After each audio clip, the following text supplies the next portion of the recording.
Bienvenue, mesdames et messieurs, à la table du hockey. Aujourd'hui, on a un invité de marque, un invité qui a marqué mon enfance. Maxime Boisclair, ancien joueur des Saguenay Chicoutimi. Maxime, comment ça va?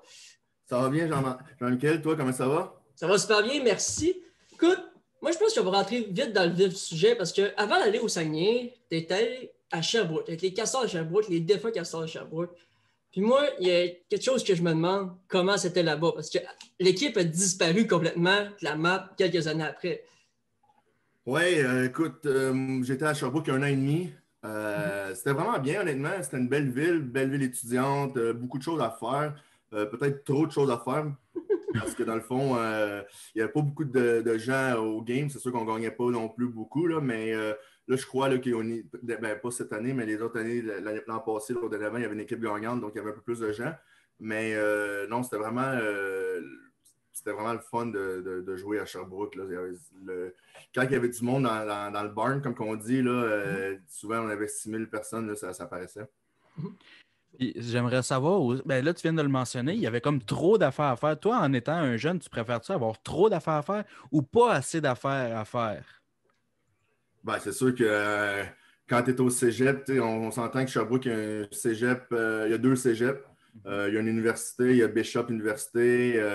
Fait que c'est sûr que pour les jeunes, c'est une place un peu moins. Le hockey, c'est un peu moins le fun à aller, là, mais moi, en tant que tel, j'aime mieux avoir plus d'affaires à faire que moins d'affaires à faire. Ouais. OK. Puis moi, après ça, tu sais, on parle de Sherbrooke, mais après ça, c'était un échange qui a été envoyé. Si je ne me trompe pas, c'est P.A. Parenteau qui avait été échangé contre toi? Ouais, ben moi, puis une couple de joueurs, ça a été P.A. Parenteau, on se souvient, là, qui était au, au World Junior. World Junior, c'était Mario Durocher qui était l'entraîneur-chef dans ce temps-là. Puis moi, Mario Durocher, c'était mon entraîneur-chef à Sherbrooke. Donc, il avait échangé Pierre-Alexandre Parenteau contre moi, Yann Godette et Sébastien Courcelles. OK. OK, oui. Qu'est-ce que ça t'a fait d'être échangé, cette-là? Comment tu l'as appris, puis comment tu as ressenti tout ça? Ben, c'est sûr que, tu sais, on s'entend que je viens de Drummondville, donc Sherbrooke, c'est à 45 minutes de chez moi. Puis j'avais joué au Midget 3 à Magog, qui était à 1 heure de chez moi. J'avais jamais été plus loin, j'avais jamais joué loin. Ensuite, puis on s'entend que, tu sais, après, puis je vous cacherai pas qu'à 17 ans, Chicoutimi, c'était vraiment loin pour moi, là, à part quand j'allais jouer là, je savais pas trop c'était où Chicoutimi. Donc, mais le plus difficile, c'était que, dans le fond, je partais d'une famille de pension. Depuis 1 an et demi, j'étais là. C'était la première, tu sais, je m'étais vraiment attaché. J'avais des enfants un peu plus jeunes là-bas qui habitaient avec moi. Ils avaient 9 ans, 7 ans. Donc, ça, c'était plus difficile. Je me souviens, comme c'était hier, là, l'échange, dans le fond, c'était un 22 décembre. Donc, c'était la dernière partie avant la pause, avant la pause de Noël. Ouais. Dans ce temps-là, tu avais. Là, maintenant, les joueurs ont plus de temps à Noël pour faire un break plus long. Là, mais nous, on arrêtait le 22. Puis Cette année, ils ont eu un long break, par exemple. Ouais, c'est ça, c'est vraiment un long break. Mais nous, on arrêtait le 22 puis on recommençait le 27. Puis, fallait être à Chicoutimi pour le 26. Puis, je me souviens que moi, mon meilleur ami, c'est Yann Godette, dans le fond. Je l'avais connu à Sherbrooke, qui est arrivé lui à 17 ans. Moi, j'avais 16 ans. Puis, on s'était liés d'amitié. Puis, le 22, c'est ça, après la partie, je me souviens, Feu Normand Gosselin, qui est maintenant décédé, il était le directeur général. Il avait demandé à moi et Yann d'attendre après la partie. Il voulait nous parler. Donc là, Yann avait été rencontrer M. Gosselin. Puis, en sortant de là, il m'avait dit qu'il avait été échangé à Chicoutimi. Okay. Fait que là, j'étais comme. Pour moi, j'étais vraiment shaké. On s'entend que c'était la première fois que que je vivais un échange qui me touchait. Fait que là, 5 minutes après, c'est moi qui ai rencontré M. Gosselin qui m'expliquait que j'étais échangé à Chicoutimi aussi. Donc, fait que j'ai comme passé d'un choc à être content parce que je m'en allais quand même à Chicoutimi avec mon meilleur ami. Donc, ça allait être plus facile pour l'adaptation. Puis moi, j'aimerais savoir, tu sais, tu as sûrement changé de pension là-bas. Comment ça se passe, un changement de famille de pension comme ça? Est-ce que tu arrives à Nouvelle-Ville et tu dis, OK, c'est là que tu vas, that's it, ou mettons, une personne qui va s'offrir à toi va venir t'accueillir en arrivant? Ben, c'est sûr que quand je suis arrivé à Chicoutimi, je me rappelle, là, on pratiquait le soir. Donc, on avait pratiqué, puis ensuite, ma pension était venue me chercher à l'aréna. OK. Puis, ensuite, ça a vraiment bien été. Là, je parle encore beaucoup à ma pension. J'ai été là toute mon année, dans le fond, mes 3 ans et demi que j'étais là. Je salue Martine, Madame de pension Martine Gagnon et Serge Tremblay. Donc, ouais, fait que tout le long, j'ai habité là-bas. Puis j'ai vraiment bien été traité. Là. Puis, tu sais, on parle de Chicoutimi, mais Chicoutimi, on peut pas penser à Maxime Boitler comme étant un des meilleurs joueurs de l'histoire des Saguenay, selon moi. Tu as connu 2 saisons de plus de 100 points, 108 et 130 points. C'est quoi le feeling de faire 130 points en une saison? C'est comment on fait ça? Je sais, il me semble qu'il n'y a pas grand monde qui sont capables de faire ça. Ben là, premièrement, je vais te corriger. Là, les plus grandes histoires de l'histoire, on s'entend que les Saguenayens ils ont une grande richesse. Là. Il y a beaucoup de joueurs qui ont passé là. Oui, j'ai eu des bonnes saisons, puis je m'en cache pas, mais ouais, je me considère pas dans les plus grands de Chicoutimi. Qu'est-ce que c'est de faire 130 points? C'est compliqué, c'est difficile à expliquer, parce que la saison d'avant, j'avais fait 108 points, j'avais eu des bonnes séries, mais tout ça part de ma saison de 18 ans, que j'avais une bonne saison avant que j'ai ma suspension de 15 matchs pour avoir parti une générale du banc de punition. Donc là, disons que là, ça... Oh my God, j'ai pas ça dans mes informations, moi. Ouais, c'est ça, là. Je pense que j'avais comme 10 buts en 15 parties, puis là, j'ai pogné une bulle au cerveau. Donc, j'ai eu 15 matchs de suspension. Ensuite, je me rappelle, après les 15 matchs de suspension, c'était l'arrivée de M. Martel, M. Richard Martel. Fait que dans le fond, tu calcules 15 matchs de suspension, c'est quand même 1 mois et demi, 2 mois sans jouer. Donc, après ça, ça a été plus difficile de prendre mon envol. Mais ensuite, on se souvient, là, dans ces séries-là, on avait perdu contre Gatineau en demi-finale de conférence. En 6, pardon. Fait que, puis là, j'avais eu des bonnes séries. Donc là, j'avais pris un peu de confiance. L'année d'après, je suis arrivé et j'avais de la confiance j'avais fait 51 buts, 108 points. Donc, quand je suis arrivé à mon année 20 ans, j'avais eu mes camps d'entraînement de Ligue nationale avec la Ligue de Tampa Bay. Donc, quand je suis arrivé à mon camp d'entraînement Ligue nationale, à ma saison 20 ans, j'ai juste continué sur ma lancée de 19 ans. Puis, comment qu'on se sent, c'est difficile à dire parce que dans le fond, tu sais, quand tout va tout roule. Fait que t'es pas vraiment conscient jusqu'à temps que quand tu finis ta saison, puis là, après ça, tu reviens sur qu'est-ce que tu as fait dans ta saison. Là, tu te rends compte que tu as fait 130 points, mais là, c'est là que tu fais « Ouais, j'ai une bonne saison ». Puis, je suis comme curieux de savoir, là, la mêlée générale, c'était-tu contre les Remparts par hasard? Non, c'était pas Même pas celle-là. Pas celle-là. On a déjà eu contre les Remparts, mais non, c'était contre les Dracors de Bécomo. OK.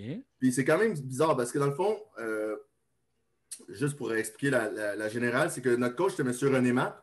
Puis ça faisait 3 parties. C'était notre 3e partie qu'on jouait à Chicoutimi et qu'on se faisait blanchir, là, qu'on ne marquait pas de but dans. Fait que là, René nous avait fait en tout cas, entre la 2e et la 3e période, René nous avait dit qu'il savait que c'était sa dernière période, qu'il allait nous entraîner, coach avec nous autres. Puis en tout cas, ça avait quand même été émotif. Puis le directeur général du Dracor pendant cette partie-là, c'était Richard Martel. Donc, Richard, il était sur la galerie de presse pour le Dracor de Bécomo. Puis là, c'est ça. Donc, c'est là que ça a été émotif. Là, on est la générale. Puis ensuite, mais là, Richard, il a changé de 15 et il s'en venait avec nous. Moi, je suis curieux parce que c'est moi, les années à Chicoutimi, Joe nous dit ça un mot. Les Remparts puis Chicoutimi, c'est une rivalité comme Canadien-Boston, vraiment dans notre coin. Toi, comment tu l'as vécu sur la glace? Ça devait être intense d'avoir ça, tu sais, le nombre d'insultes, de bières tirées sur la glace. Il y avait plein d'affaires qui se passaient à ce temps-là. Comment c'était de vivre ça en étant un jeune qui jouait devant des estrades remplies à rebord, vraiment pour une rivalité comme Montréal-Boston, mais c'était Chicoutimi. Ben, c'était un rêve pour nous, là. Honnêtement, on ne se le cachera pas. On allait jouer à Québec. Chaque était plein. Québec s'en venait chez nous, chaque était plein. On savait avant les parties, il y avait de l'émotion. On se rappelle dans le temps, là, à Chicoutimi, il y avait les amateurs de sport. Puis là, tout le monde en parlait aux amateurs de sport. Ils savaient que c'était la visite de M. Roy. Après ça, on allait à Québec, aux amateurs de sport à Québec, qui parlaient de la visite de M. Martel. Puis c'est le bon vieux folklore du junior dans le temps. Puis c'était le fun. Honnêtement, tu pouvais pas si tu n'étais pas prêt à jouer cette partie-là, tu n'allais jamais être prêt à jouer une partie parce que c'était facile de se mettre dans la partie et de se laisser emporter. Là. Puis tu en as parlé, là, l'intensité des fans. Est-ce que c'est quelque chose, quand tu es un jeune comme ça, de 18, 19, 20 ans, qui peut te monter à la tête le fait que tu as plein de fans autour de toi qui t'adorent puis prennent des signatures et tout ça? Ah oui, sans équivoque, là, c'est sûr que, comme je vous dis, là, on se souvient, à Chicoutimi, on était des petites vedettes, tout le monde nous adorait, on allait des restaurants, on ne payait pas, on allait à la place du Royaume, puis on signait des autographes. Dans le fond, quand tu repenses à ça, après ça, tu fais un retour là-dessus, puis tu trouves ça un peu... dépasser les événements parce que tu te dis, dans le fond, on était juste des géants majeurs qui allaient à l'école puis qui faisaient que de jouer de notre passion. Puis on n'était pas des médecins on guérissait pas de la tuberculose, là, dans le fond. Là, Mais tu sais, oui, c'est sûr que ça montait. Ça monte à la tête un peu pour les jeunes. Puis Joe a parlé vite fait, puis aussi tu viens d'en parler, d'être l'idole des gens, d'être un gars qui est adoré de tout le monde. Moi, j'aimerais ça ramener sur un point, une anecdote. Je vais montrer une photo. Ceux qui nous suivent sur Instagram l'ont probablement vue. Une photo que je me souviens exactement ce jour-là. C'est toi et moi, lors de ma fête. Je pense que c'était il y a 3 ou 4 ans. Écoute, je me rappelle comme si c'était hier. Peux-tu faire juste une petite parenthèse rapide? Oui, vas-y. Je suis content que le style des lunettes comme ça n'existe plus en 2020. Les belles vieilles aux clés, hein? Ah ouais, mais ça, c'est le début des années 2000, là, c'était à mode. Voilà. Ouais, avec les cheveux lisses, les cheveux défrisés, on y allait. Il y a cette photo-là, puis il y a aussi ce cadre-là. Ce cadre-là, c'était le cadeau de fête, justement, à cette fête-là. J'avais reçu ça, toute l'équipe avait signé. Puis, tu sais, moi, c'est un moment important quand même. Je tenais à le soutenir et à le souligner parce que c'est quand même, tu parlais d'être le fan de tout le monde. Tu sais, tout le monde était fan de toi quasiment. Puis, sincèrement, moi, je voulais juste te remercier parce que même à un jeune âge comme ça, un lendemain de brosse en passant, parce que mon père était dans ce party-là. Juste pour le souligner. Je me souviens pas. Un lendemain de brosse, quand même, venir, toi et une couple d'autres boys qui étaient venus à une fête d'un jeune, c'est juste, on voit à quel point vous étiez là pour les partisans.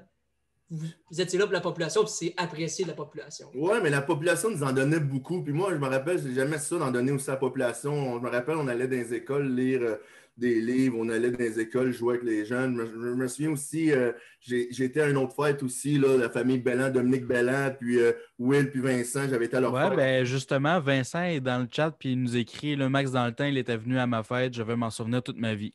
Ben, c'est ça, tu sais, puis je parle encore avec Vince, puis je parle encore avec Dom, son père, puis c'est des moments qui est le fun, puis c'est des moments que, tu sais, quand, c'est ça, dans le fond, quand je dis, oui, ça te monte à la tête, mais d'un autre côté, ça te permet de vivre des événements comme ça, d'être reconnu, puis ça te permet d'échanger. Tu sais, dans le fond, moi, honnêtement, ce que j'aimais, c'est que, oui, j'étais reconnu, mais j'ai jamais... c'était pas pour me monter à la tête, mais j'ai jamais refusé un autographe à un jeune. J'aimais ça, aller voir les jeunes, puis aller voir les gens, puis discuter avec les gens. Là, peu importe quand ça allait mal, quand ça allait bien, j'étais tout le temps disponible avec les gens. Puis justement, dans les commentaires, mon père écrit justement, c'est ta fête de 3 ans, puis le soir d'avant, on était au bar Le Shooter. Je sais pas si ça te rappelle des souvenirs. Écoute, ça se peut. Je me souviens pas, on devait avoir pris une coupe de shooter parce que je me souviens pas de ça. Écoute, c'est des bons souvenirs comme ça. Au Saguenay, écoute, ça ne boit jamais au Saguenay. Jamais d'histoire de boisson dans notre coin. Non. Moi, j'aimerais aussi qu'on passe. Après, tu as fini ta carrière junior, tu passes à ta carrière professionnelle. Ouais. Tu me dis, tu as fait des camps pro. Après ça, tu as joué avec les Chiefs de Johnstown. Oui. Ta première année pro, c'était comment jouer pour les Chiefs? Ça, c'est une équipe qu'on ne s'attend pas de voir un gars jouer pour les Chiefs. Ben, c'était historique parce que ce que tu sais, c'est Johnstown. C'est ça, tu dis Johnstown? Ouais. Est-ce que tu sais c'est où Johnstown? En Pennsylvanie. Puis sais-tu c'est quelle cette ville-là? C'est la ville, c'est pas la ville du film? Si je me trompe pas? C'est la ville exactement de Slapshot. Donc, on jouait à l'aréna de Slapshot. On allait dans les bars de Slapshot. On allait dans... Honnêtement, c'était... Des voitures de police de Slapshot. Aussi, non? Tu regardes le film, puis là, tu dis... Tu sais, l'usine, tu sais, nous autres, on passait tout le temps devant l'usine, puis le chien qui est dans le parc, on le voyait à chaque jour, le chien, tu sais, quand tu penses à ça, tu dis, aïe, c'est quand même historique ici. J'ai adoré ma première année pro. Honnêtement, c'est une petite ville en Pennsylvanie. Mais les gens sont fiers de leur équipe. Là, il n'y en a plus d'équipe, là, c'est rendu du junior. Mais les gens étaient fiers de leur équipe. Puis j'ai vraiment. Ça me faisait penser un peu à Chicoutimi. Tu sais, les gens étaient près de les joueurs. Puis on sait que dans la course, là, tu dois être près de tes fans parce que c'est souvent là, tes fans. Ils appellent ça des booster clubs. Là, c'est eux qui s'occupent des joueurs, de leur hébergement, de leur nourriture et tout. Donc, c'est vraiment le fun. Puis, mais j'aimerais savoir, juste avant de faire justement ton début professionnel, tu n'as pas été repêché. Est-ce qu'il y avait eu des discussions que peut-être tu aurais pu être repêché? Est-ce qu'à ce moment-là, tu avais un agent justement pour te représenter auprès des équipes? Ben oui, j'avais un agent.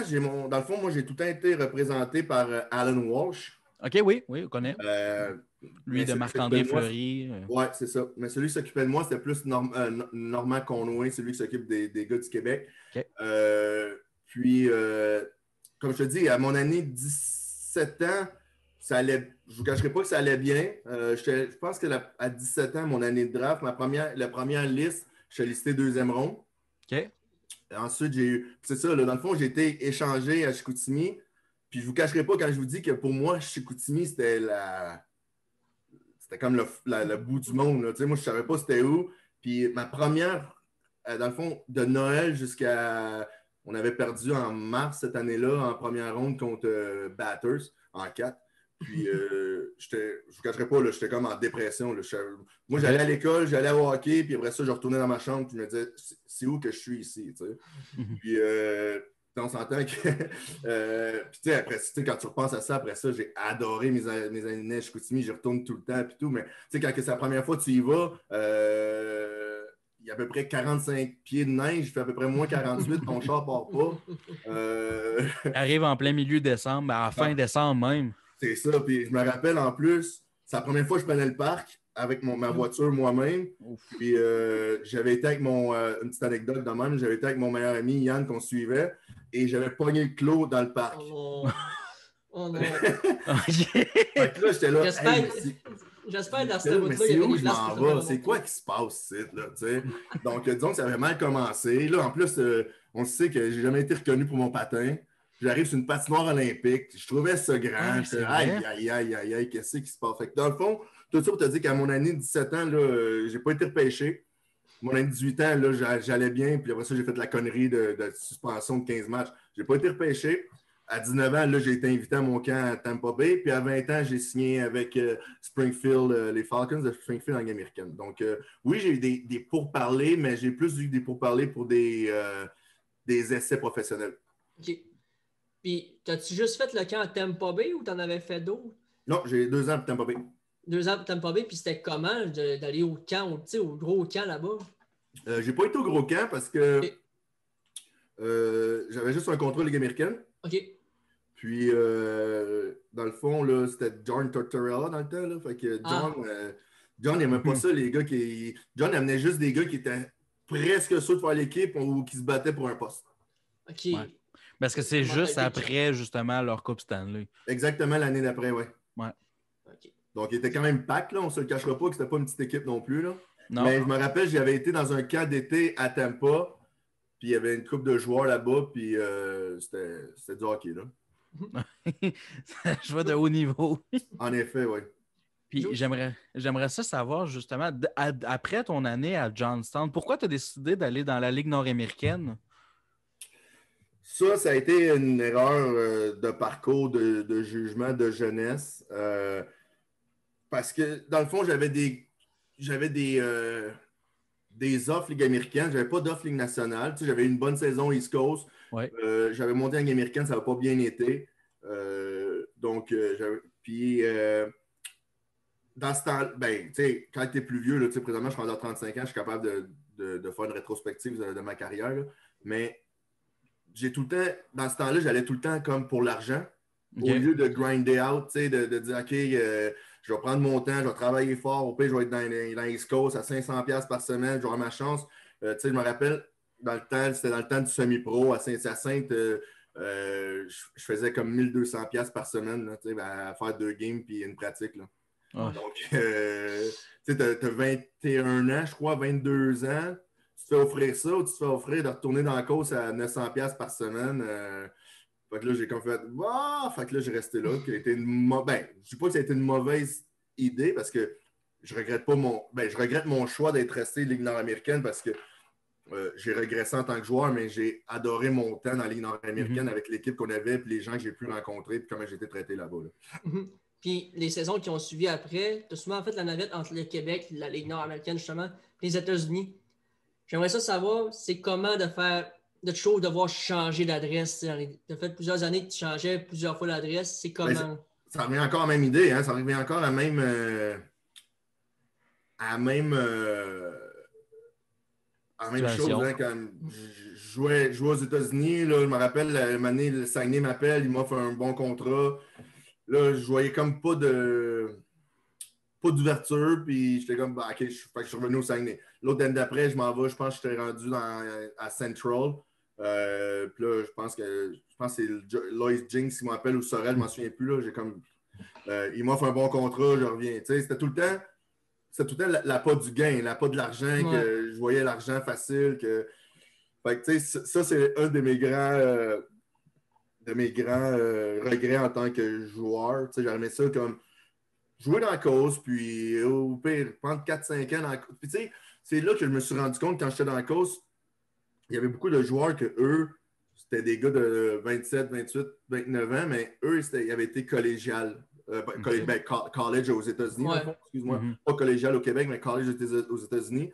Puis, tu sais, je me demandais pourquoi eux sont encore ici. Mais, tu sais, après ça, j'ai compris que eux, quand ils arrêtaient de jouer, mais ils allaient plus commencer leur travail puis faire de leur argent. Tandis que moi, à un moment donné, ben beau faire 500$ dans la course, là, mais quand j'arrête de jouer, j'ai pas de diplôme universitaire, rien, mais c'est ça qui se passait. Là. Fait qu'il fallait que j'aille chercher de l'argent. Mais tu sais, quand tu repenses à ça ensuite, j'aurais dû juste travailler fort puis essayer d'attendre mon break, comme qu'on dit. Puis on ne sait pas ce qui est arrivé, mais tu sais, honnêtement, je regrette des choix, mais je ne regrette pas mon parcours, parce que si je regarde mon parcours, il n'y a pas beaucoup de monde qui a ce parcours-là quand même dans sa vie. Là, fait que, mais je regrette certains choix que j'ai faits, oui. Puis on ne se le cachera pas que la raison pourquoi que j'allais tout le temps pour l'argent, mais ça s'appelle puis pourquoi je ne voulais pas grinder out, ça s'appelle un mot, c'est la passion. Parce que je n'étais pas si passionné que ça du hockey, puis ça, je m'en ai rendu compte après, tu sais. Si j'avais été passionné, ça ne m'aurait pas dérangé de jouer pour 300$ puis d'attendre mon tour. Là, je voulais faire de l'argent rapidement. Fait que je me dis, ben là, je retourne au Québec. Puis après ça, je m'ennuie du hockey. Ben, pas organisé parce que la Ligue nord-américaine, c'est organisé, mais tu sais, c'est comme... non. Avec des pratiques et tout ça. C'est ça, tu sais, je m'ennuyais de pratiquer et tout. Fait que c'est pour ça qu'à 28, quand j'étais mes 2 années en France, mon année au Kazakhstan et tout, là, j'ai vraiment adoré ça parce que là, j'ai vraiment, tu sais, joué du hockey organisé, puis j'en profitais, puis j'avais encore des offres nord-américaines, mais je disais non, là, c'est sûr que là, je reste ici, puis peu importe, tu sais. Mais ça m'amène justement vers une question parce que moi, ça me passionne. Des pays comme la France et le Kazakhstan qui ont des ligues organisées de hockey. C'est comment l'expérience dans un pays comme ça, justement, qui est moins popularisé le hockey? Surtout le Kazakhstan. Je pense que c'est la première fois que je voyais la ligue kazakhstanienne, j'imagine, ça se prononce comme ça. Explique-nous un peu qu'est-ce qui t'a amené là-bas, puis ton expérience là-bas, c'était comment? Au Kazakhstan, tu parles? Oui, au Kazakhstan. Au Kazakhstan, j'avais joué 2 ans en France, puis un Yannick Riendo Oui. qui a joué, ben, faut pas que tu te trompes, il y en a 2. Il y en a un qui a joué à Drummondville. Ben, les 2 ont joué à Drummondville. Il y en a un qui a joué à Drummondville, qui est plus jeune et plus vieux que moi. Puis lui, il joue en France aussi. Puis le Kazakhstan, c'est un agent russe qui m'a contacté, qui me disait qu'au Kazakhstan, il cherchait du monde pour aller jouer là. Puis c'est vraiment, on s'entend que le Kazakhstan, c'est vraiment bien payé là. Okay. Pour les importer. Ah, donc, ouais? Ouais, c'est vraiment, vraiment bien, très, très bien payé. Donc, sauf que là-bas, personne ne parle anglais. Là. Nous, on avait un interprète. On était 5 importés. On était 2 Québécois. Ben, des importés. 2 Québécois, 2 Anglais là, de UK, puis il y avait 2, on était 2 Slovaques. Okay. Puis les Slovaques, eux, ils parlent un peu russe, là, ça se ressemble un peu, mais nous, on avait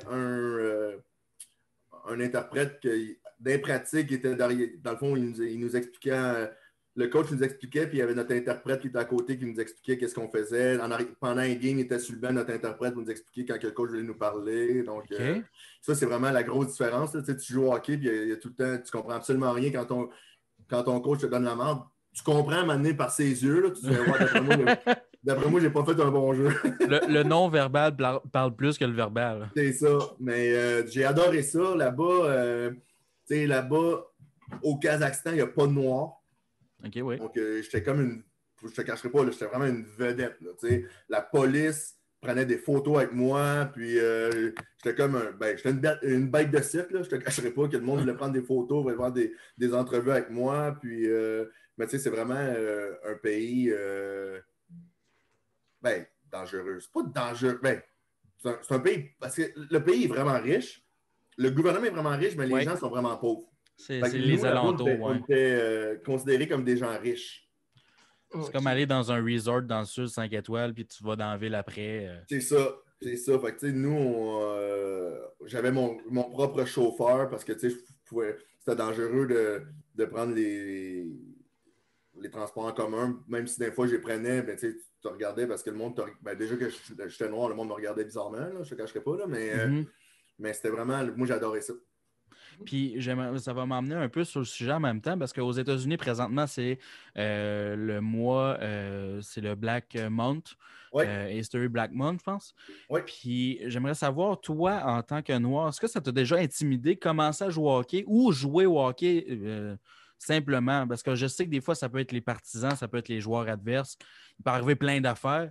Toi, ton expérience en tant que noir dans un sport qui est plus culture très blanche, là, on ne se cachera pas. Oui. Là. Non, honnêtement, j'ai jamais.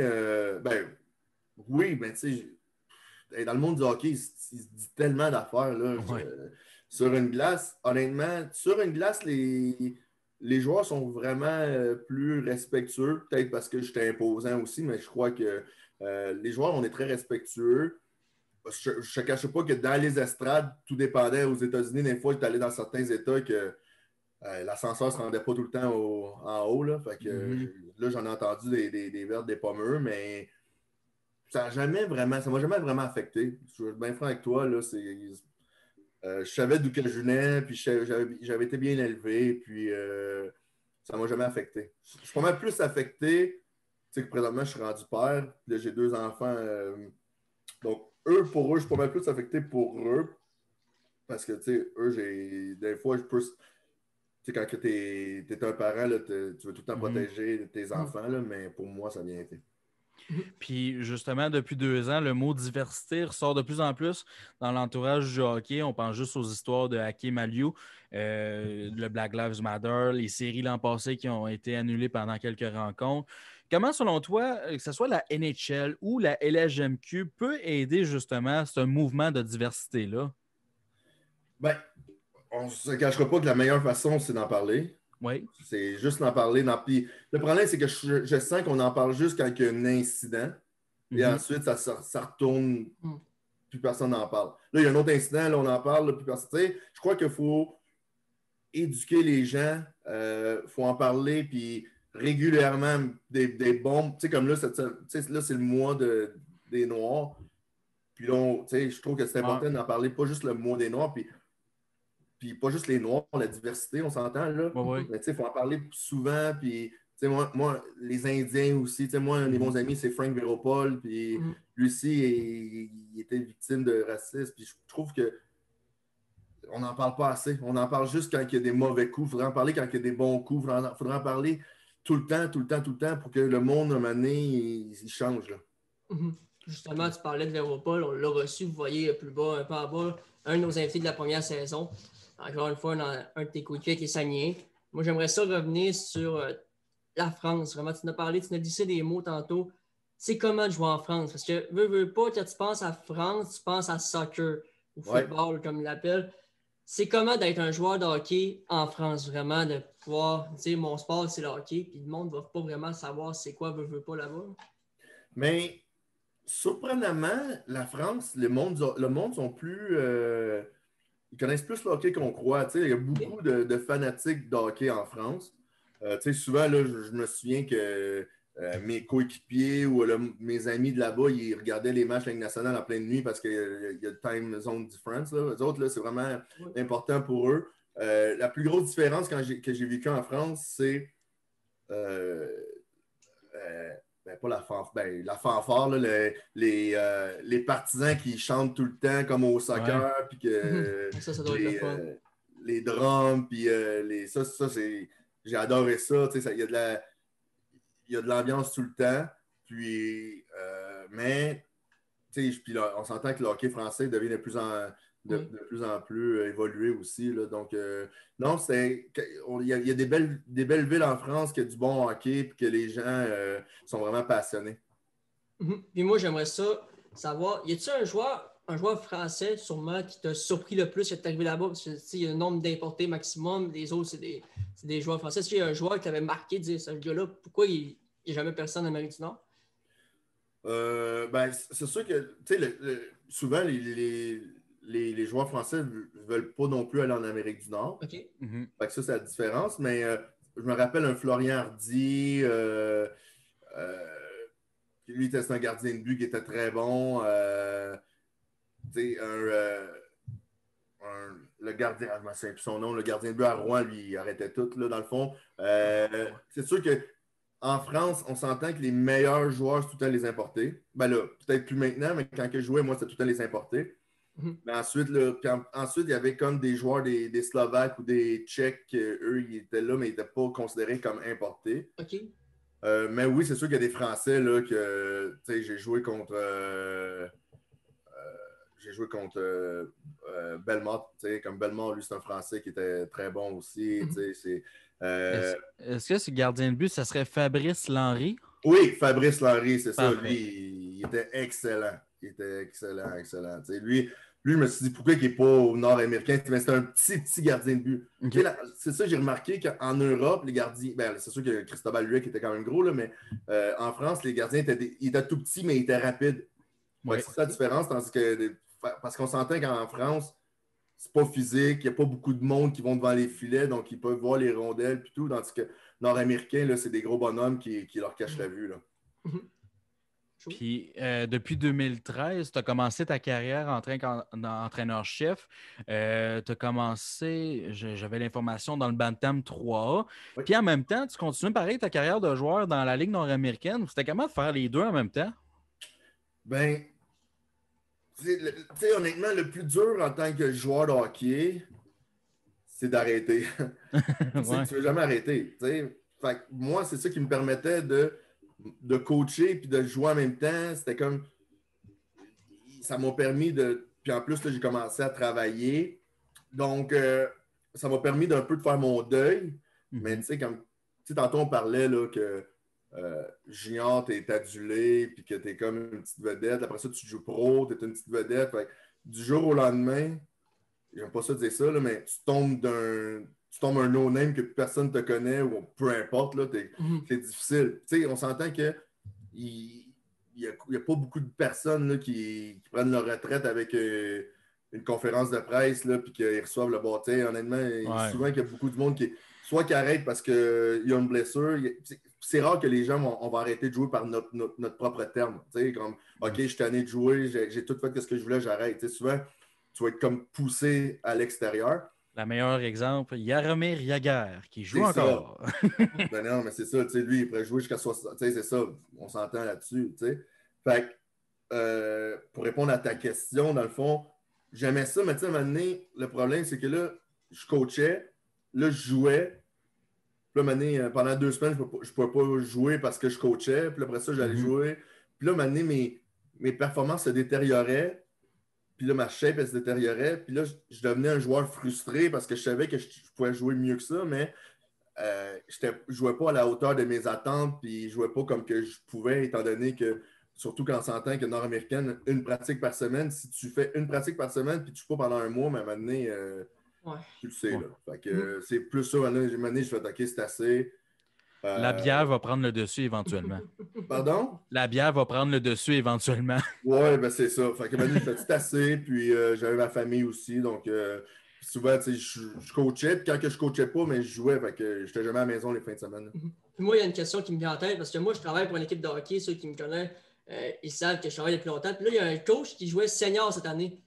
Il disait à ses gars de pas trop brasser, mais quand il jouait senior, la game d'après, il est arrivé magané parce qu'il avait droppé. Y a-t-il une fois qu'il est arrivé magané en disant à tes gars, allez, boys, brassez pas trop, mais c'est quoi que tu t'avais battu avant? Ça a-t-il déjà arrivé des histoires de même?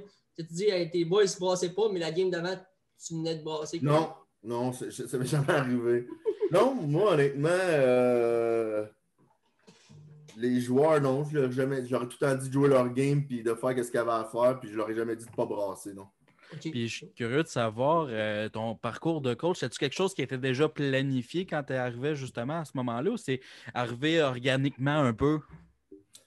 Ben, j'ai tout le temps aimé les. Tu sais, j'ai tout le temps regardé les coachs travailler. Est-ce que je te dis que. Tu sais, puis j'ai tout le temps voulu rester dans le hockey. Est-ce que c'était dans le coaching? Peu importe, je voulais rester dans le hockey. Mais je te cacherai pas que c'est arrivé comme ça. Tu sais, dans le fond, je jouais en Europe. J'ai fini en Californie, à Stockton. Là, mon fils il est né pendant l'été. Là, je regardais pour m'en retourner un peu. Okay. En Europe ou peu importe. Puis là, j'ai un offre pour coacher. Fait que, tu sais, c'était comme ça me permettait de rester dans le hockey puis de rester avec ma famille et tout. Donc, ça a plus été une chance que j'ai eue puis je l'ai saisie, là. Tu parlais de Stockton. En 2012-2013, tu as pris part à la finale de la Kelly Cup. Ceux qui ne savent pas, c'est la Coupe Stanley de la East Coast. Tu as joué face à un de nos collaborateurs, Yannick Tiffu. Ouais. La question, il est comment ça glace le tif? Tu peux te lâcher là, Maxime, tu peux le dire de la mort sur Yannick. On veut attendre des choses sur Yannick ça glace. Yannick, c'est un très bon joueur, mais il ne se ferme pas à gueule, honnêtement. il est tout le temps en train de broyer aux arbitres. Puis là, il est tout le temps en train de chialer. Puis dès qu'il se fait se toucher un peu, il chiale. Mais non, oui, là, oui, ça c'est vrai. Là, c'est son côté un peu prima donna, mais c'est un très, très bon joueur. Il a une bonne vision de jeu. Puis non, c'est un bon joueur. Mais oui, je me souviens de Tiff. C'était fatigant de jouer contre lui parce que dès qu'on le touchait un peu, c'était comme s'il y avait un yard sale, comme s'il revenait de Kazakhstan. Là. Puis moi, j'aimerais savoir, parce que, tu sais, moi, quand je pense à toi, il y a un duo qui vient en tête, tu sais, vraiment revenir, je trouve les 16, là, vite fait. David Dernay, Maxime Boitler, il me semble qu'il y en a qui est playmaker, puis l'autre qui est sniper, puis pas vrai. C'est comment de jouer avec un gars comme David Dernay qui te mettait sur le tape assez souvent? Ben, c'était très facile, honnêtement. Tu sais, souvent, puis j'enlève pas le duo de David, mais en powerplay, il ne faut pas oublier non plus Stanislav Lachek qui allait chercher les passes aussi. Puis à 5 contre 5, il ne faut pas diminuer non plus le travail de notre petit Indien, Véropol, que lui, il allait chercher dans les coins, puis il ressortait de là avec 3-4 coupeurs d'en face, mais il ressortait avec le puck. Là, donc, on avait, c'était des beaux trios. Les joueurs, on se complétait bien, je trouvais. David, moi, je me rappelle, je dis à David, je dis là, c'est pas compliqué. Le puck, tu me le donnes pas tant qu'on n'est pas arrivé à la ligne bleue offensive. Garde le puck, rendu à la ligne bleue offensive, tu m'en donneras. Moi, je joue pas de show puck. Fait que David, il transportait le puck dans la zone neutre. Là, rendu à la ligne bleue offensive, là, par exemple, il savait que j'avais faim et il fallait qu'il me donne le puck parce que il savait que là, je voulais le puck. Là. Fait que, c'était le même. Puis, j'ai tout le temps été un petit protecteur de David ici. Là. On se rappelle qu'il n'y a pas personne qui touchait non plus parce que il savait que je n'étais jamais trop loin non plus. Mais David, il m'a bien. Il donnait le pas il était tellement magnétique. Il attirait les joueurs sur lui, puis il sortait des passes savantes. Puis non, pour vrai, David, ça a été facile de jouer avec lui. Il a facilité ma job. Mm-hmm. J'aimerais revenir un peu sur ton parcours de coach parce que tu as fait du bantam, du midget puis du collégial. C'est quoi la plus grosse différence, pour ceux qui ne le savent pas, entre le collégial puis le hockey mineur? Ben, il n'y a pas beaucoup de différence. Je pense que le monde pense qu'il y a plus de différence, mais tu sais, t'arrives que, tu sais, présentement, je suis collégial, puis qu'est-ce que je remarque souvent? C'est ça, OK. Il y a une différence parce que le problème, c'est que souvent, les coachs collégiales ou les coachs comme junior majeur, ils se. Pas qu'ils s'appliquent moins parce qu'ils ont. Pas qu'ils s'appliquent moins, mais ils ont moins de temps de prendre du temps pour tactique individuelle, les habiletés individuelles, tu sais. Puis souvent, mes joueurs arrivent collégial, puis je me rends compte qu'ils n'ont pas appris en bas. Tu sais, en bas, Bantam, Midget, ils n'ont pas appris à faire un bon angling, faire un bon 1 contre 1. Tu sais, c'est toutes des choses comme comment placer leur bâton, comment. Tu sais, fait que là, dans le fond, collégial, mais je fais du rattrapage. C'est sûr que quand on parle de. Tu sais, je pense que collégial, l'affaire, c'est qu'on fait un peu plus de système de jeu. Mais tu sais, moi, en tant que tel, c'est pas tant des systèmes de jeu que des concepts de jeu que j'inculque à mes joueurs que des systèmes de jeu. Là. Mm-hmm. Moi, j'aimerais ça revenir, avant de parler collégial, probablement avec Joe. Les riverains du Collège Charlemagne, on a reçu Guillaume Latendresse un peu plus tôt dans la saison 1. Lui qui s'occupe vraiment de l'équipe là-bas. C'est comment est l'équipe là-bas, le programme, tout ça? Peux-tu nous parler un petit peu de ce programme-là? Parce qu'on a eu quand même, c'est notre deuxième invité qui a fait partie de ce programme-là. Oui. Moi, j'ai été dans le fond l'année entre les 2 années que Guillaume n'était pas là. Dans le fond, Guillaume il était coach, il est parti 1 an. Moi, j'étais là avec Danny Gros, Joël Perrault.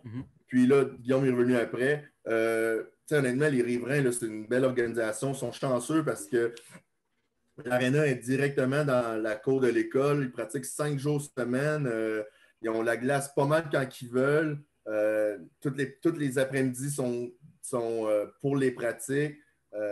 Puis, honnêtement, c'est une organisation qui une organisation, c'est une école là, qui est vraiment pro-sport. Toutes leurs équipes sportives, là, c'est important.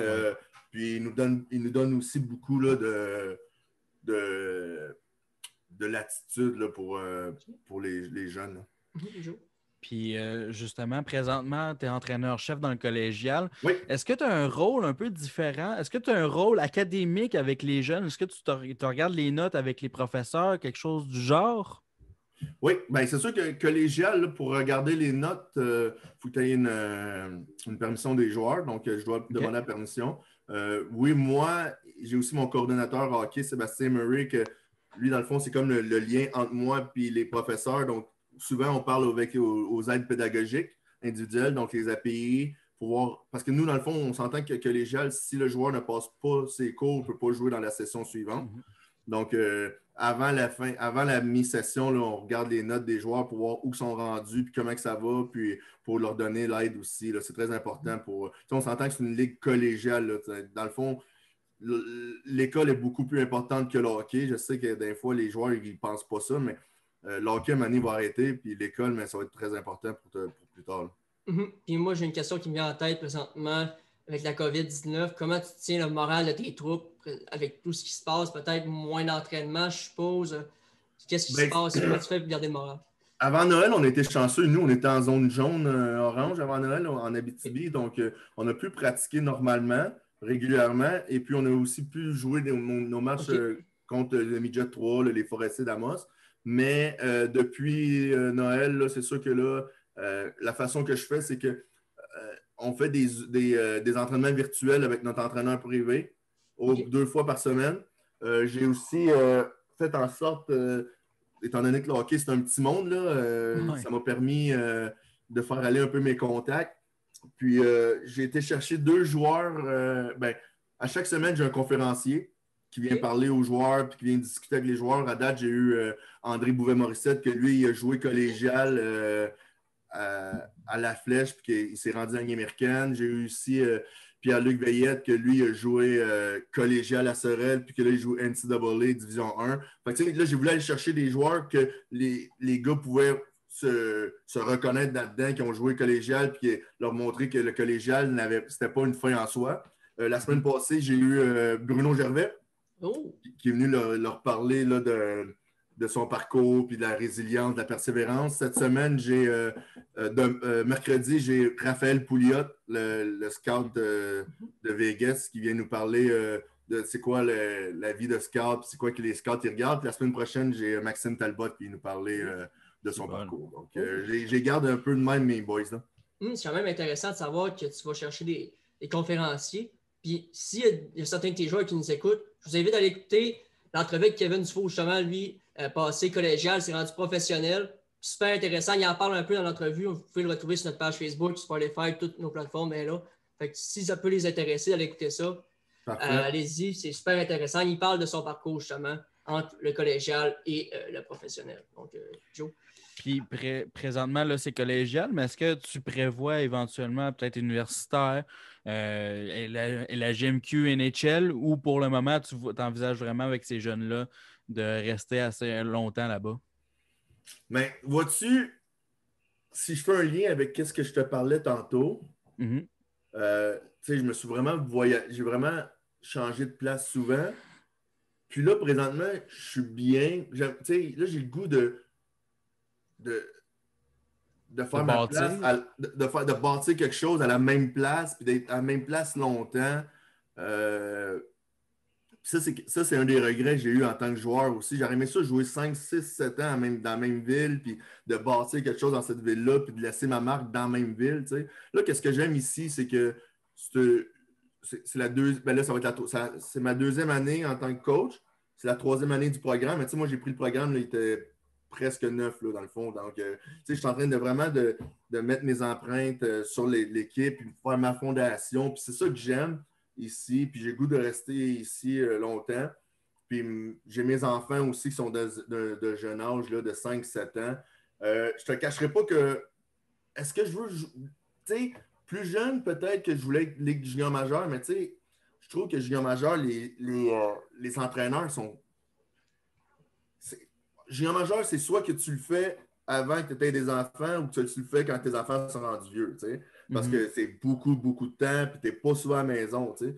Tandis que là, moi, une des choses que j'aimerais, si ce n'était pas d'être collégial, ce serait d'être entraîneur en Europe. Je trouve que le style de vie en Europe, c'est un style de vie familial qui te permet de passer beaucoup de temps en famille, d'avoir du bon hockey aussi, mais surtout de prendre le temps de vivre. C'est ça que j'ai présentement. Là. Moi, avant de poser ma prochaine question, c'est sûr que si j'ai la chance de retravailler collégial avec les Jalons d'Alma, c'est sûr, je vais passer te dire un petit salut quand tu vas descendre au lac. Ça, c'est sûr, j'ai travaillé les 3 dernières années avec eux, donc la prochaine fois que vous descendez au lac, ça, je vais venir te dire un petit salut. Puis là, il y a une question, on parle de coach. Un coach qui, moi, m'a marqué en arrière du banc en disant il ne paie pas le prix, souvent.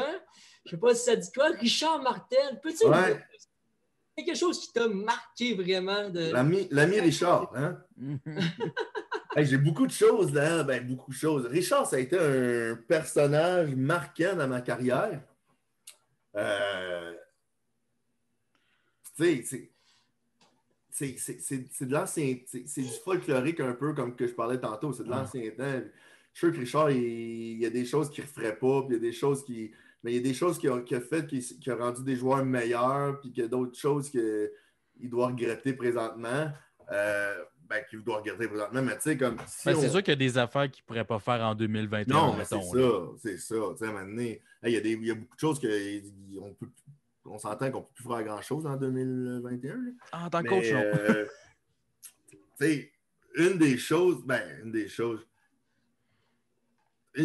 que je me souviens, tu sais, on vient d'être. Richard, il aimait ça, aller nous chercher par la psychologie inversée.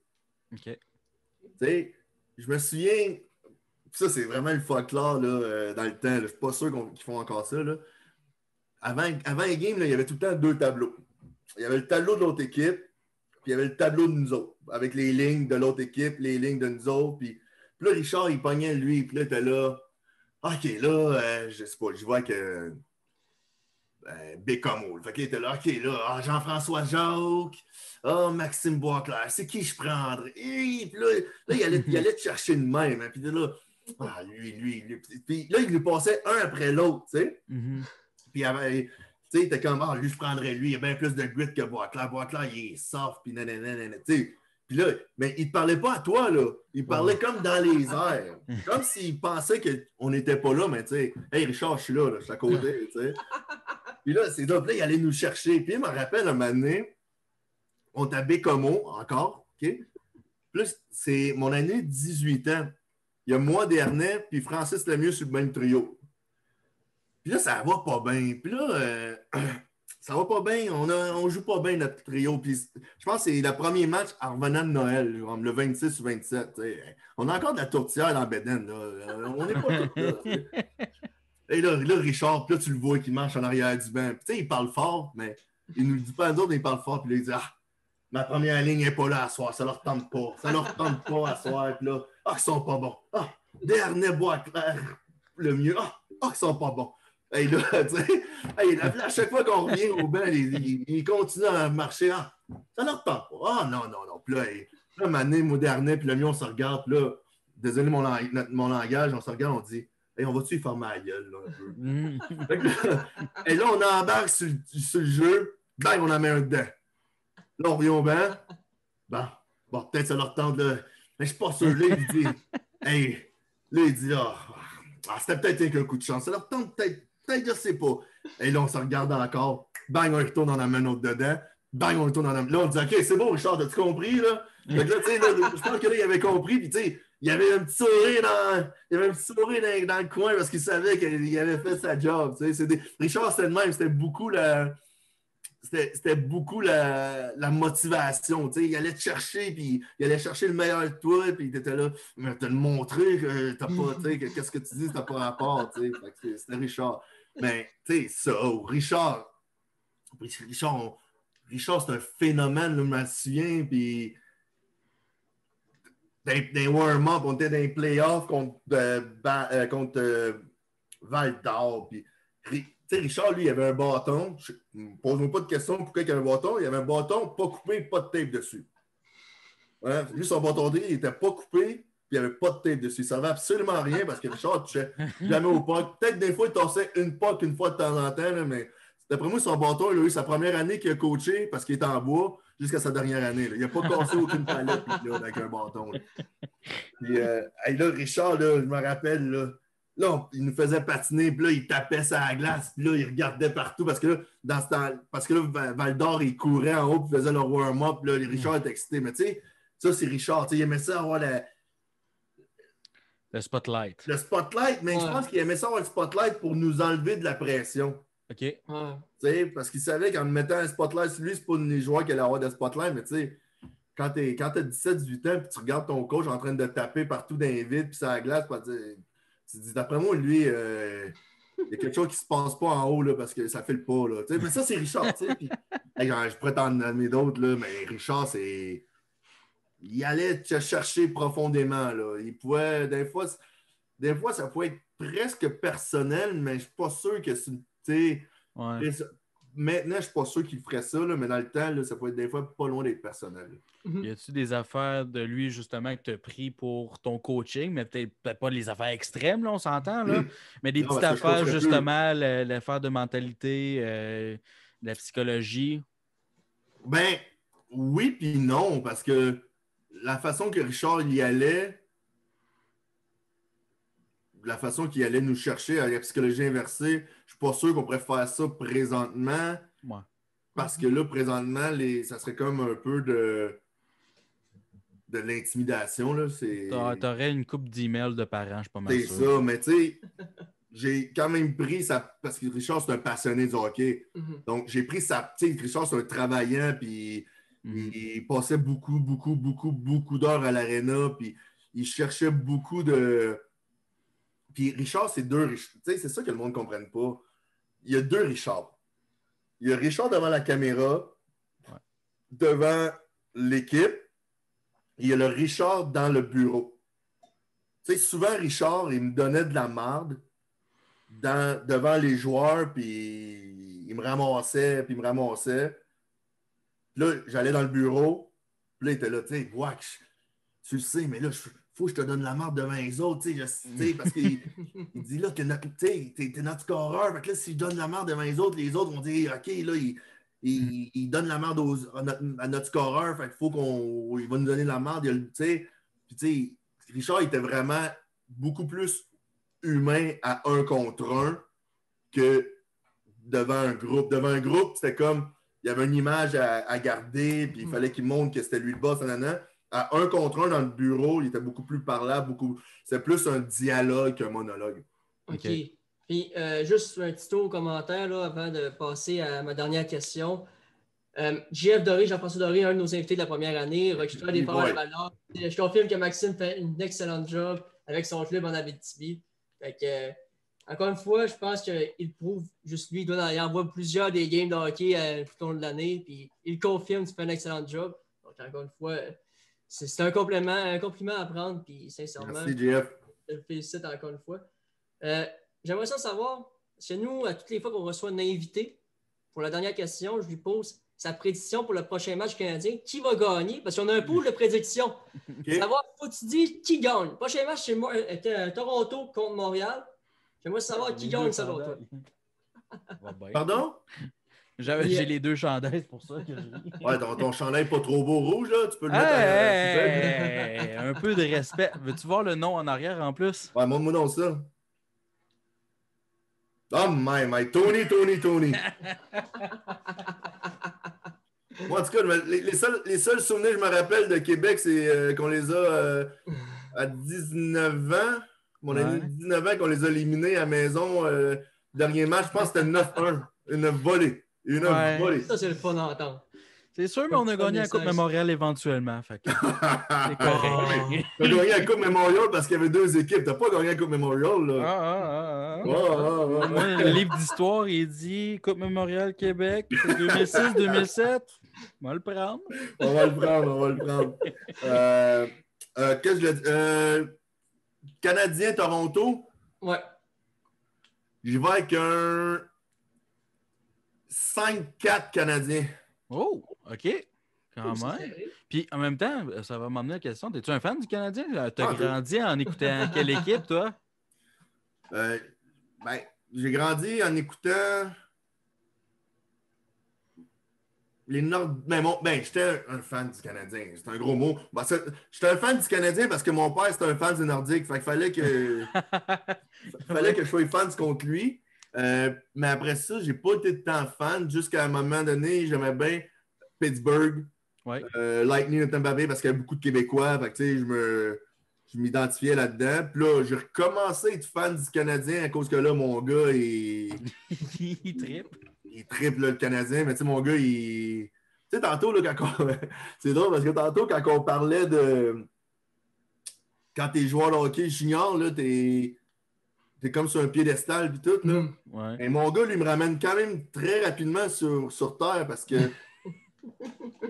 Tu sais, là, mon gars, ben là, pas cette année, mais l'année passée, on allait voir les Huskies, là, puis son joueur préféré, c'était Vincent Marleau. OK, oui. Puis, tu sais, lui, mon gars, je me demandais si t'aimes-tu mieux plus papa comme joueur de hockey ou Vincent Marleau, mais lui, c'était Vincent Marleau, là. Il s'en foutait de papa. Là. Lui, papa, il n'a pas fait rien dans le hockey. Puis mon gars, des fois, je le coach. Je ne pas le coacher trop ça parce que c'est comme le feu puis l'huile, là. C'est comme ouh! Ouais. Puis, dès que je lui dis un petit conseil, là, non, ça passe pas parce qu'il dit tu connais pas ça, le hockey, toi. OK!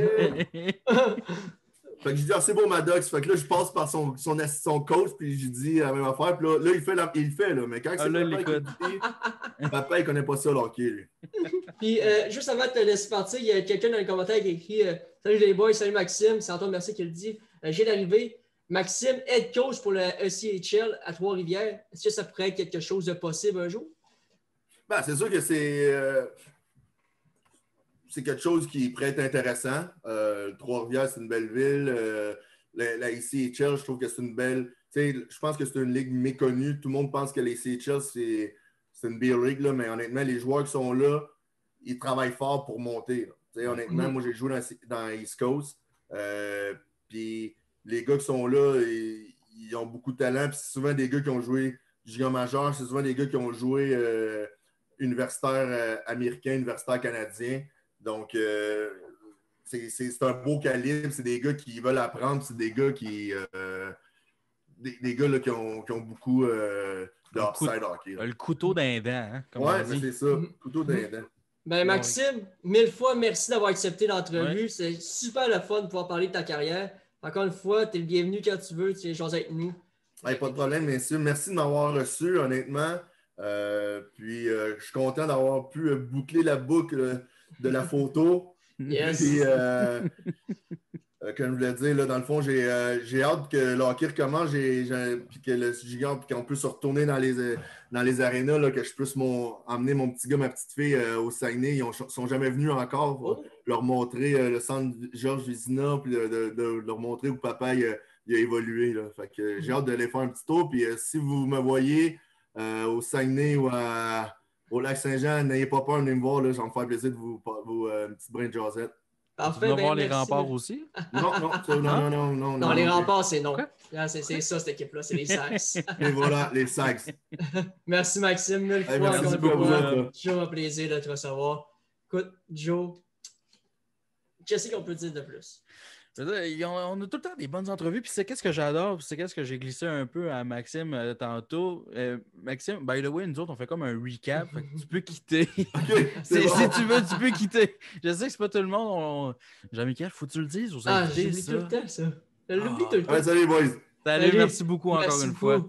Puis c'est qu'est-ce que j'adore, c'est que justement, on voit des parcours tellement différents d'un invité à l'autre. Puis c'est qu'est-ce qui ramène un peu à la base que tu n'as pas besoin d'avoir le scénario atypique. Quand tu vas dans le midget espoir, Ligue, LHJMQ, NHL. Tu peux passer collégial, puis c'est ça qui est en train d'entraîner avec des jeunes, que tu peux passer avec des jeunes collégiales, puis les développer. Puis on a eu un bel exemple là, dernièrement, juste avant-hier, je pense, ou hier, Philippe Maillet. Je ne sais pas si tu l'as vu. Oui. Il a passé universitaire, a travaillé East Coast, a fait AHL, puis joué avec les Capitals de Washington. Puis moi, je pense que le message, il faut le lancer. Là, tous les scénarios sont possibles. Mais oui, si le travail est là. Il y en a qui ont passé de Bantam B à la Ligue nationale. Il y en a déjà qui l'ont fait. Vous n'êtes pas fini. David Perron. David Perron, c'est ça. Puis, tu sais, moi, je me dis que si tu as la passion, tout est possible. Oui. Tout est possible en autant que tu aies la passion. C'est facile à dire, oui. Mais en même temps, dites-vous que, vous voyez, c'est pas tous des parcours comme Maxime, comme on vient de le voir, il a fait 130 points à la GMQ. Ça ne veut pas dire que si tu n'as pas passé à la GMQ, tu ne te rendras jamais où tu vas aller. Il est rendu coach. Là, il y a sa famille où il coach en Abitibi. Il a du fun. Là. Il est allé jouer en France, au Kazakhstan. Il a joué dans East Coast. Il s'est rendu à la Kelly Cup Final. La finale de la Kelly Cup. Je ne sais pas si pour vous, ça vous dit quelque chose, mais pour moi, pour l'avoir vu, tu sais, Kevin, mon cousin, justement, il a travaillé fort longtemps pour se rendre là. Il n'a jamais réussi à se rendre à la finale de la Kelly Cup. C'est dur de se rendre là. C'est comme la Ligue nationale pour eux. C'est juste un échelon en bas quasiment. Puis moi, je vois ça comme un parcours extraordinaire. Peu importe moi, où tu te rends, c'est quelque chose de différent. Peu importe ce qu'il va dire, il va être content de son parcours. Il va le dire aussi à ses jeunes. C'est un parcours que je suis sûr et certain que malgré, comme il dit, il a fait des erreurs, mais on apprend toujours de nos erreurs. Puis moi, j'adore entendre des parcours différents comme ça. Je veux dire, Kazakhstan. Il y a une ligue de hockey là-bas. Il y a une ligue. Il y a une ligue. Moi, je pense, c'est le premier joueur, comme tu l'as dit dans l'entrevue, c'est le premier joueur qui me vient en tête à avoir joué au Kazakhstan. Ouais. Jamais j'aurais pensé quelqu'un qui va jouer au Kazakhstan. Moi, j'adore ça, sérieusement. Là. Moi, j'adore ça. Puis je veux un chandail du Kazakhstan, l'équipe nationale. c'est un de mes buts. Là. Puis, il va t'acheter le chandail que Maxime a porté. Il va t'acheter l'équipe qui a porté un chandail, mais toi, Maxime va te l'en dans le dos. Puis j'aimerais aussi glisser un petit mot. Là, c'est le mois historique pour les Noirs aux États-Unis. Ça devrait l'être au Canada aussi, là, par exemple. Là. Mais c'est important aussi de parler de diversité, comme il l'a mentionné. Pour faire évoluer le sport, il faut que tout le monde embarque. Que ce soit n'importe quel ta couleur, d'où que tu viens, peu importe. Puis là, il est en train d'élever une nouvelle génération d'hockeyeurs, de jeunes noirs qui va commencer à performer. Puis j'imagine qu'éventuellement, on va voir un Boisclair dans la Ligue nationale. J'espère. Il a de l'air à travailler son kid. La façon qu'il parle à son père, là. Il veut pas que son père lui donne le conseil. Son père, non. C'est pas le meilleur joueur au monde. Écoute, moi, mon père... Écoute, je peux parler à connaissance de cause. Mon père n'a jamais atteint ces niveaux-là. Il n'a jamais joué pour Jean Major. Il n'a jamais... Écoute, son summum en carrière, c'est avoir scoré le but gagnant au tournoi Pee-Wee de Québec. Il fait ça, lui. Mon père, oui. Si je ne me trompe pas, le seul but de son équipe au tournoi Pee-Wee de Québec. C'est quelque chose du genre. C'est le summum de sa carrière, tu sais, au tournoi Pee-Wee de Québec. C'est gros, oui. Moi, je ne me suis jamais rendu là. Je jouais à Pee-Wee B, moi. Ouais. C'est différent, mais moi, mon père me donnait un conseil quand il coachait. Non, il n'a jamais raison. C'est mon père. Mais il disait à l'assistant coach, je vais dire ça. OK, c'est bon, je vais le faire. C'est la même affaire. Tu sais, quand c'est ton père qui te dit, c'est jamais pareil. Mais écoute, juste savoir, là, mon père, il me donne nous écouter encore, confirmer que quel but avait scoré au tournoi Pee-Wee Québec, que je puisse donner l'anecdote. La vraie anecdote, c'était le premier but de ton équipe, le seul but, quelque chose du genre. Mais en tout cas, vraiment, encore une fois, je pense que je vais revenir sur ce qu'on dit toutes les fois, mais on a encore une excellente entrevue. Puis je pense que c'est apprécié des gens qui ont des parcours atypiques. Des entrevues du monde avec des parcours atypiques. C'est rare qu'on voit ça. Tu sais, il y a des gros shows qui vont faire une entrevue avec Sidney Crosby, OK, je vais dire ça de même, là. Ou peu importe qui a fait juste tac, tac, tac, les étapes normales, tu sais, en parenthèse, le parcours normal. Mais c'est ça, comme je disais, savoir le monde, le parcours différent des autres. Ben, c'est ça. Puis moi, personnellement, je tripe autant que ce soit Sidney Crosby ou Maxime Boisclair. J'adore entendre des parcours parce qu'à quelque part, ça ramène à la base que le hockey veut pas, c'est un petit monde. Si tu travailles assez fort, éventuellement, quelqu'un va entendre parler de toi. Éventuellement, tu vas avoir ta chance si tu travailles assez fort. 100% d'accord avec toi. Vite fait, Joe, petit tour de l'actualité. Moi, je ferme ma caméra. Faut que j'aille aux toilettes 2 secondes. OK, tu me garages ça de même. Faut que j'aille aux toilettes. Ça a comme... Wow! J'ai pas le temps de niaiser, comme on dit. Joe, fais un petit recap de l'actualité. Moi, je t'écoute encore, puis je vais venir argumenter avec toi. Wow! Tour d'actualité. Hey, je je sais te même tire pas la qu'est-ce qui s'est passé. Quelle patate chaude? Écoute, je te donne la patate chaude, comme un certain Yannick Marceau dirait. Ça, Joe, je te reviens. Ou au moins le match de mercredi, qu'est-ce qu'on s'attend là, du Canadien? Ben, le match de mercredi, écoutez, présentement, les Maple Leafs sont en train de jouer justement. Moi, ma prédiction, je vais le dire tout de suite, là, c'est les Maple Leafs de Toronto qui vont sûrement le remporter, ce match-là. Sauf que présentement, ils sont en train de jouer. C'est 1-1 contre les Canucks de Vancouver, une équipe qui ont décimé dans les derniers matchs. Je ne sais pas si vous avez vu passer, mais c'est comme rendu une espèce de memes, un meme sur Internet. La face de Braden Holtby des Canucks de Vancouver après la dernière rencontre, maudit qui doit être tanné de jouer avec les Canucks. Puis c'est vraiment étrange ce qui se passe avec les Canucks, puis je vais peut-être en parler tantôt. Mais les Maple Leafs de Toronto, eux autres, actuellement, ils ont perdu les services de Wayne Simmonds, qui avait un bon début de saison. Je veux dire, 5 buts. 5 buts quand même pour le gars qui a fait 8 buts lors des 2 dernières saisons. Il y avait un bon début de saison, puis là, on dit 6 semaines. Ça serait un pouce cassé de son côté. Donc, les Maple Leafs de Toronto doivent être un peu sous le choc de cette nouvelle-là, mais ça reste quand même un joueur de 3e, 4e trio. Ils ont signé Scott Sabourin. J'ai hâte de voir aussi le Canadien parce qu'on ne se le cachera pas, malgré la victoire contre les Sénateurs lors du dernier match samedi, c'est 2-1 seulement contre les Sénateurs. 2-1 contre les Sénateurs d'Ottawa. Moi, je pense que le Canadien est capable de pas mal plus. On l'a vu dans le passé. Ou ça va être un retour à la normalité. Peut-être qu'on a eu un début chaud. Puis c'est déjà arrivé dans le passé. On l'a déjà mentionné. Tu sais, quand Mike Condon, on avait Mike Condon comme quasiment gardien numéro 1, puis qu'on a commencé la saison 10-0. Éventuellement, on est revenu sur terre. Puis je veux pas avoir peur parce que je me dis l'équipe est tellement meilleure que celle que je viens de parler en 2014. Mais à quelque part, je pense qu'on peut regarder ça avec une petite crainte, là, perdre contre les Sénateurs, puis après ça, gagner 2-1. Ouais, ça fait peur. Ça fait peur. Moi, je trouve que ça fait peur. À moins que. Peur. Ben, écoute, le style des Sénateurs il est particulier. C'est pas un style que les Canadiens ont affronté durant le courant de la saison. C'est un style qui va. Qui pas, il peut pas être meilleur. Il peut pas avoir des meilleurs shots, il peut pas avoir des meilleurs passes, il peut pas être meilleur talentueusement. Fait qu'il faut qu'il travaille. Joe, faut qu'il travaille dans les coins. Comme je disais, moi j'ai joué dans le B quasiment, pas dans le B toute ma vie, mais j'ai joué Pee-Wee B, mettons. C'est désorienté de même. C'est n'importe quoi. Comment tu veux contrer un style de jeu? Pour moi, ce que j'ai vu, c'est pas autant que tu penses que ça. Leur style de jeu est assez simple. C'est que faut que l'adversaire fasse l'erreur. Puis après ça, on va en profiter. C'est ça leur style. Leur style, c'est de travailler le plus fort, c'est d'aller dans les coins, se battre, littéralement aussi. C'est de jeter les gants, être physique. Là, justement, à soir, ils ont un match contre les Oilers d'Edmonton, 2 bagarres pour commencer la rencontre dans la première minute de jeu. Écoute, Joe, je peux-tu couper 2 secondes? Vas-y. Stéphane Fortin, mon père, il écrit dans les commentaires le titre finalement qu'il avait reçu. C'était pas qu'il avait compté, il avait reçu le joueur le plus persévérant ou le meilleur esprit d'équipe du tournoi. Il pose ça, il avait reçu... Là, un beau prix de participation. Non, attends un peu. Il avait reçu un bâton de hockey. Ouais. Mais là, il faut que je corrige ce qu'il a dit. Et tu l'as coupé pour jouer au hockey dans la rue.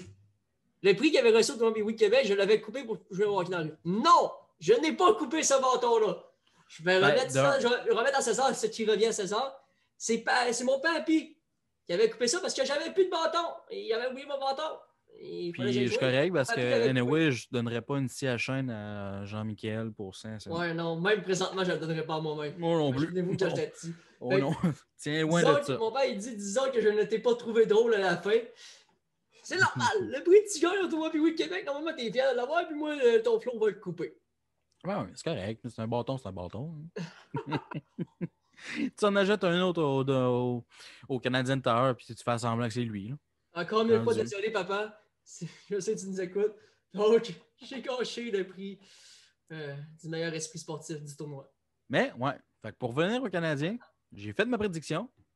Ils vont perdre contre les Maple Leafs de Toronto, je le dis. Ouais. Parce que ça aussi, Maple Leafs, c'est une équipe que les Canadiens ont de la difficulté à gagner contre eux lors des 2 dernières années environ. Là. Je sais qu'ils ont eu leur grosse séquence avec une coupe de victoires de suite, mais depuis les 2 dernières années, un petit peu plus difficile contre les soi-disant Maple Leafs de Toronto. L'équipe du Canada, comme ils aiment bien s'appeler sur Twitter. Mais écoute, toujours au-dessus des autres, hein? Ouais, je veux dire, tu regardes leur alignement et t'es comme ouais. J'aimerais ça avoir ça. Non. T'as pas un Matthews, t'as pas un Nylander, t'as pas un Marner, t'as pas un. Désolé, mais il n'y a pas de Morgan Riley non plus. Je pense que j'ai retenu une chose en faisant mes shows avec Joe. Là. Hey, Quinn Hughes, il est rendu à 16 points. What the fuck? 16 ouais, mais moins 65, là, genre. Ouais, mais 16 passes pareil. Je viens de voir ça. Antoine Mercier qui dit dans les commentaires 4-3 Montréal en fusillade. Fusillade? Moi, je pense que ça va aller en prolongation, c'est sûr. Moi, je pense que ça ne dure pas en prolongation si on va en prolongation.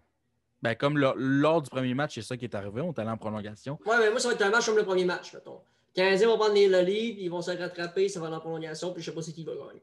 Et puis, on va y aller sur un sujet qui est très controversé présentement. Oui. Jake Allen ou Carey Price mercredi? Ben, je veux dire, Jake Allen a fait un formidable job. Attends un peu, Joe. Là, ton gardien de 10 millions. Yannick l'a assez bien expliqué quand on était en live. Ils l'ont pas fait. Ouais, mais ils l'ont pas fait garder les buts samedi. N'importe quelle autre saison. Carey Price est là. Joe, je le sais. Mais Price n'a pas goalé le dernier match. Ouais. Il se doit de garder le prochain. C'est ton premier goal là. C'est ton premier goal là, il goal le prochain, c'est sûr. T'es sûr? Sûr de ça. Là. Claude Julien, là, c'est un coach qui regarde le contrat avant les performances. D'après toi. C'est pas un contrat, c'est ton premier goaler. C'est ton premier goaler. Check les statistiques présentement. J'ai beau checker les statistiques, Joe, c'est ton premier goaler. Il goal à 110% demain. Pas demain, mercredi, excuse. Désolé, mais moi, je vais avec Jake Allen. Je vais avec le gardien qui est hot, justement. Puis, au pire, ça va donner une autre soirée de congé. Puis, Carey Price va pouvoir garder plus les buts lors de la fin de la run, lors de la fin de la saison. Mais moi, je vais avec le gardien qui est hot présentement. Je veux dire, la rencontre qu'on a eue, là, qu'on a gagné 2-1, là, veut pas, la game d'avant, ça ressemblait beaucoup à ce qu'on a vu du Canadien de Montréal. Tu sais, les 2 rencontres, ça ressemblait beaucoup où est-ce que les Canadiens ne sont pas tant présentés. Les sénateurs n'ont pas joué un mauvais match, mais ils n'ont pas joué un match excellent. Sauf qu'il y en a un des 2 gardiens de but qui a fait plus d'arrêts que l'autre. Ça a été Jake Allen. Écoute, j'ai toujours... Puis ça, c'est quelque chose que je déteste, là, revenir là-dessus, mais j'ai toujours pris pour Price. J'ai toujours été en arrière de Price dans les grosses années, après sa blessure, après qu'il soit revenu sa blessure. Mais éventuellement, il faut revenir un peu sur terre. Il faut regarder qui est-ce qui est le meilleur gardien de but présentement pour le Canadien de Montréal. Joe, moi, pourquoi non? Je suis pas d'accord. Non? Je suis pas d'accord. C'est ton premier goaler, il va goaler le prochain match. Il va goaler le prochain match, c'est ton premier goaler. Non, ça fait 2 matchs à le premier goaler, c'est un chiffre. OK? Ça, c'est un chiffre que tu te mets dans ta tête. C'est comme le premier trio. Écoute bien ça. Price, voyons, Antoine Mercier qui dit ça. Stéphane Fontaine, Price à 110%. Pourquoi il n'a pas gaulé samedi de bord? Parce qu'il avait gaulé déjà pour le game avant. Avant, mais c'était pas un back-to-back. N'importe quelle autre saison de sa carrière, Carey Price est le premier. C'est ça la réalité, par exemple? Joe, laisse-moi finir. T'as beau dire n'importe quelle autre saison, je m'en fous. Okay? Je m'en fous. Le gardien numéro 1, Carey Price, c'est Carey Price. Le Canadien numéro 1 Canadien, c'est Carey Price. That's it. OK, c'est quoi le premier trio du Canadien? Premier trio, Il n'y en a pas. C'est parce qu'il n'y a pas de chiffre dans la tête de Claude Julien. Claude Julien regarde les statistiques, regarde les performances. C'est ça qu'il faut comprendre aussi. C'est Claude Julien, c'est un gars de performance. Puis 2 Si tu ne secondes, performes pas, Joe, tu vas tasser. Zach Cassian out pour le reste de la soirée. Confirmé. C'est Il blessé. ne sera pas de retour, il est blessé au haut Pendant du son corps. combat, Au haut du corps, c'est tout ce qu'il il dit. s'est battu. Là. Il doit s'est être battu ça, contre doit être Eric ça. Goodbranson. Fait que ça a dû fesser, j'imagine, ce combat-là. J'imagine. D'après moi, ça a fait mal. Mais pour revenir à mon point, Claude Julien ne regarde pas les numéros. Il regarde qui est-ce qui performe le plus. Puis après ça, il prend une décision. Je serais curieux de savoir l'avis d'Yannick là-dessus. Ouais, on pourrait demander dans notre chat puis en parler à l'après-match. Encore une fois, je ne suis pas là pour bâcher Price. Là. Écoute, je veux qu'il performe. Je veux qu'il performe parce qu'un Carey Price qui performe, c'est le meilleur pour le Canadien de Montréal présentement. Sauf que là, tu as un gardien qui est en feu, puis c'est pas Carey Price. C'est Jake Allen. 940 pourcentage d'arrêt. Moins de but de l'accorder de 1,81. Ouais.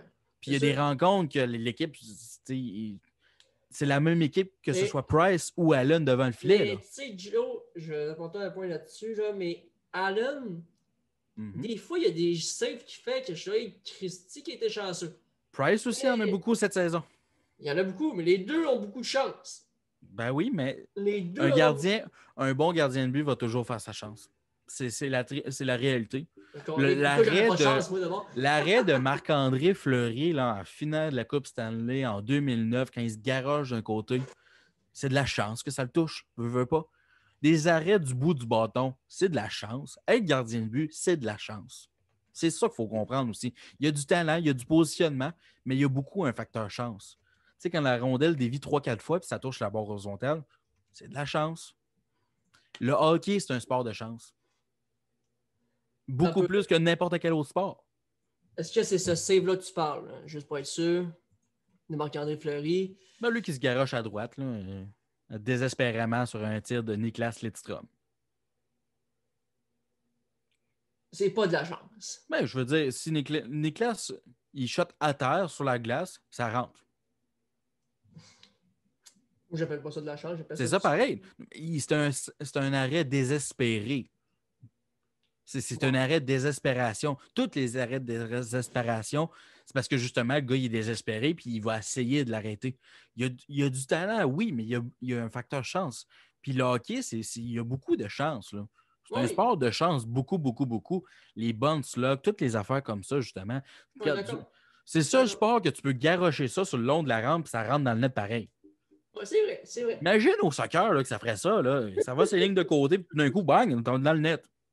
C'est ça le sport. C'est moins le fun. Écoute, Joe, je pense qu'on peut commencer à rapper ça parce que ça fait quand même 1h30 que le podcast a commencé. Bien sûr. 1h30 de podcast avec une entrevue d'environ 1 heure. C'est extraordinaire. Puis je te cacherai pas que j'avais chaud un peu avant le début du podcast parce que, comme je vous l'ai dit, ça paraît pas du tout. J'étais stressé. C'était mon idole de jeunesse qui est avec moi aujourd'hui. Ouais, puis pour ceux qui nous écoutent, ils vont remarquer que Jean-Michel en a une coupe d'idoles de jeunesse. Ben, écoute, t'en as un pour les médias. Fais-toi une liste. Un pour les médias, Stéphane Leroux. Un joueur des Saguenay, Maxime Boitler. Un joueur des Canadiens, David Dernay. David Dernay joue pour les Saguenay. Oui, mais qui? Je vais compter pour les Canadiens. Sinon, ça fait 2 pour les Saguenay. Ça ne marche pas. Je suis sûr que t'en as d'autres. Non. Ben, t'as lui qui m'a fait commencer à jouer au hockey, Kevin, mon cousin, qui m'a fait commencer à jouer au hockey. Pas. Ça aussi, c'est un idole. Ben, grâce à lui, j'ai commencé à jouer au hockey. Jake Evans est en train de devenir un idole tranquillement. Non. Lui c'est mon chouchou. Pareil. Il est en train de devenir un idole de Jean-Michel. Non. Ben oui. C'est pas une idole, c'est un chouchou, c'est pas pareil. Ben oui. Joe, merci mille fois d'avoir été là au live encore ce soir. Puis avant de quitter, j'invite nos auditeurs sur Spotify, YouTube, Apple Podcast, Balado, nommez-le comme vous voulez. Là. SoundCloud, TikTok. Vous les voyez toutes là, sur l'image là, en bas. Juste en bas, ici même, là, si je lise bien. Ou... Écrivez la table du hockey sur Google, puis rejoignez toutes nos plateformes. On est sur toutes les plateformes, Facebook, Instagram. Je suis comme curieux de savoir. On va aller googler ça, justement, la table du hockey, voir ce qui va sortir en premier. Je vais le faire moi aussi. On va faire le test.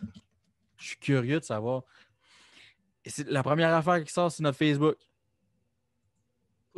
Après ça, tu as ton article sur rds.ca. Ouais, c'est pas mal ça.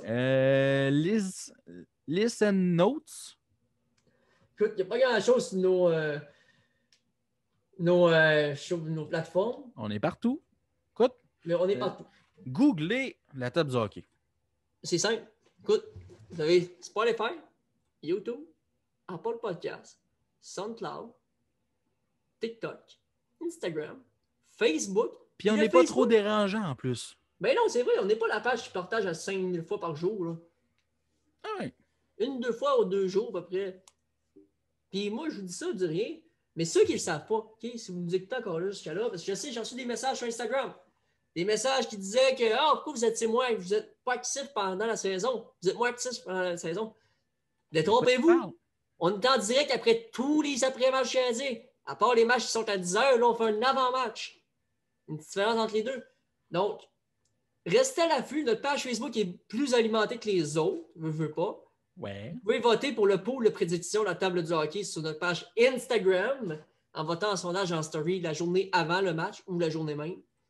C'est super simple. Vous votez sur l'équipe que vous voulez qui gagne. Puis je prends le choix du partisan et le choix le plus voté. 100% du temps, c'est Canadien. On ne s'en cachera pas. Mais le choix du partisan, c'est là. Vous pouvez faire changer le vote. Allez voter. Là-dessus, je vous dis merci la gang. C'est Jean-Pierre Fortin, Jonathan Defoy et Maxime Boitland, notre invité. On se dit salut tout le monde. À la prochaine. Ciao, bye.